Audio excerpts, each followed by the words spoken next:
Darling, আরে darling তুমি কান্না করছো কেন? বেবি আমার বাবা আমাদের সম্পর্কটা মানছে না, বাবা ভয়ানক ভূত খুঁজছে। আর তুমি তো একটুও ভয়ানক না। কি আমি ভয়ানক না? আরে বেবি তুমি জানো না মানুষ আমাকে দেখলেই প্যান ভরে হাঁকতে হাঁকতে দৌড়ায়। আচ্ছা তাহলে ওকে ভয় দেখাও, মাত্র এতটুকু কাজ। ইয়া উলুলুলুলুলুলুলু। আরে সর শালা, ভয় পাওয়ার সময় নেই আমার, এখন তাড়াতাড়ি বাড়িতে যেতে হবে, না হলে বউ আমাকে ছাড়বে না। আমার থেকে বউকে ভয় পায় দেখছো ডার্লিং? হ্যাঁ ওকে ভয় দেখাবো। হা হা। তুই কে রে? ভূত ভূত, ধ্যাত তেরি সারা তোর মা। আরে দেখো বেবি আমাকে দেখে ভয় পেয়ে বেহুশ হয়ে গেছে, আমাকে দেখে ভয় পেয়ে বেহুশ হয়ে গেছে। আমি সব জানি, ও একটা মাতাল।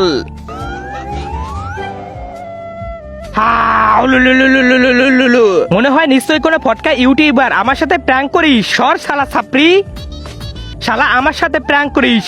এসব মানুষেরা তো আমাকে ভয়ই পাচ্ছে না, এখন ওদের মাধ্যমেই ভয় পাওয়াতে হবে। আরে ভূত ভূত, কেউ আমাকে বাঁচাও, ভয় পেয়েছে ভয় পেয়েছে। আরে বেবি তুমি তো ওকে ভয় পাইয়ে দিলে, কিন্তু কিভাবে? আজকে দেখবো কে কে শয়তানকে হারিয়ে আল্লাহকে জিতিয়ে দেয়। যারা আল্লাহকে ভালোবাসো তারা লাইক সাবস্ক্রাইব করে দাও, আর যদি শয়তানকে ভালোবাসো তাহলে লাইক সাবস্ক্রাইব করার দরকার নেই, আর কমেন্টে আল্লাহু আকবার লিখে যাও। এভাবে আন্টি বান্টি শান্তি যে আমাকে ভয় না পাবে তার মাকে। আমি তো ভয় পেয়েছি, আমি তো ভয় পেয়েছি, আমি তো ভয় পেয়েছি। আরে বেবি দাঁড়াও, আমি তোমাকে ভয় দেখাই নাই।